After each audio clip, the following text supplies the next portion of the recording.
Hello there, fabulous people! Welcome back again to my channel. So, it's another makeup video today na as you can see title, mostly ang gagamitin kong base product ay Maybelline New York sa look na gusto kong i-achieve. So, if you want to see what will be the outcome of my today's makeup, please keep on watching.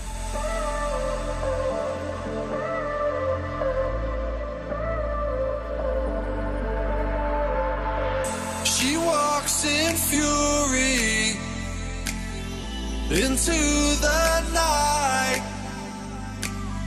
Her blameless. So, simulan natin. Mostly lang naman na Maybelline, pero may mga products pa rin tayo na gagamitin as my base na yung dati ko pang ginagamit. So, for my primer, I will be trying to use this Master Prime ng Maybelline New York na hydrating primer.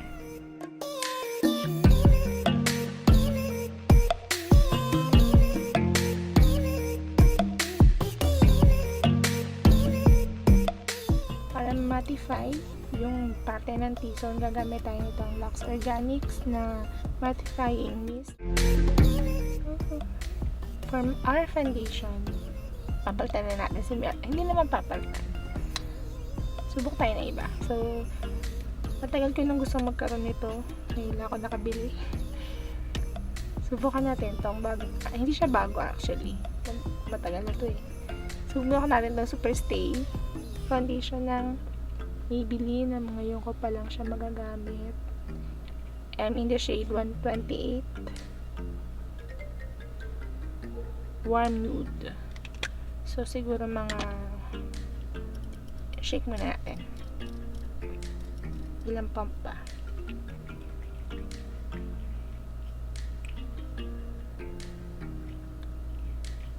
Two pumps. So, gagamit tayo ng brush para mailagay.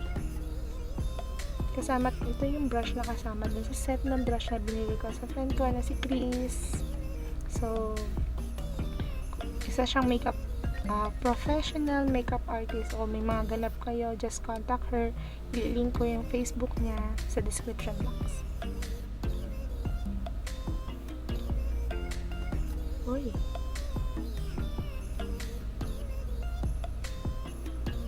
Oh my God. Totoo nga yung kiniklaim nila.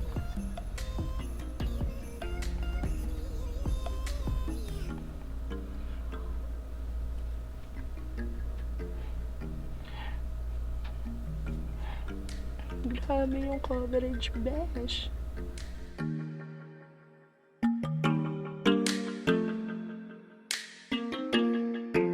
I-blend ko naman siya ng sponge.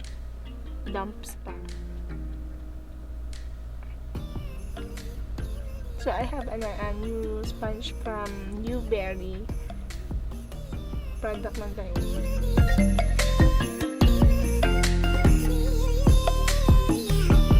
Concealer na I will be using New Instant Age Rewind. Ang same pa rin, Maybelline New York pa rin. In a shade 150.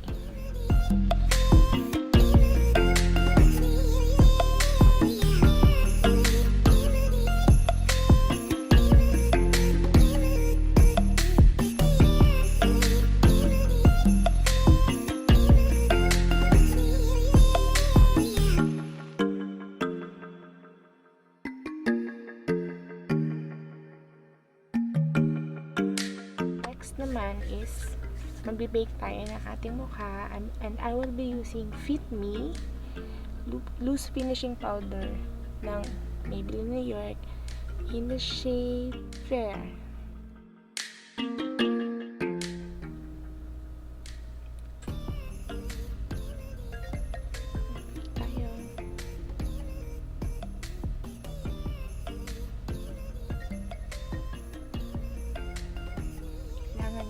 sa T-zone ko kasi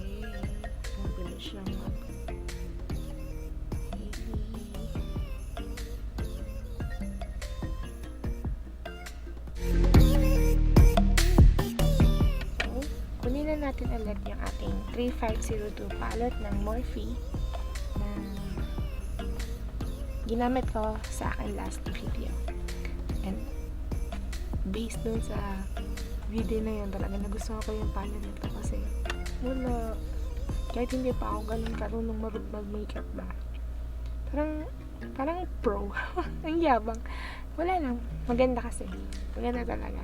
And my friends told me na maganda nga daw talaga.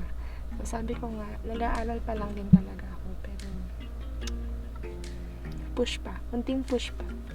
So disclaimer talaga, hindi ako pro, nag-aaral lang din ako mag-makeup na isinasama ko kayo habang nag-aaral.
Mag-curl tayo ng lashes. And for the first time guys, gagamit tayo ng false eyelashes para sa ating lash.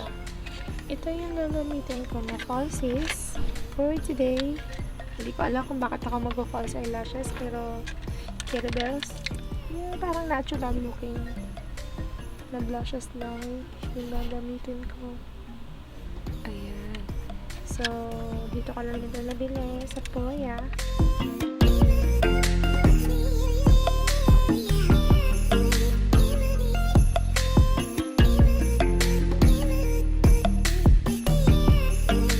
And this is it.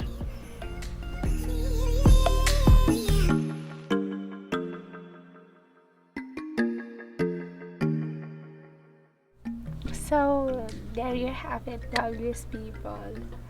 Ito na yung bagong look na na-achieve natin para sa makeup video today.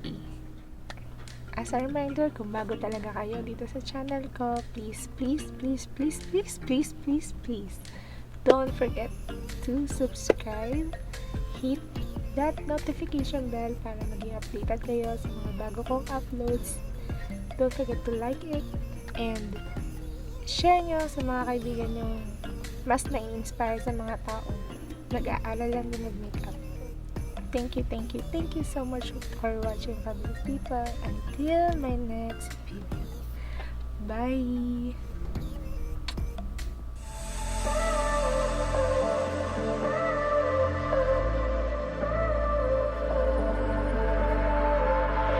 She walks in fury into the night.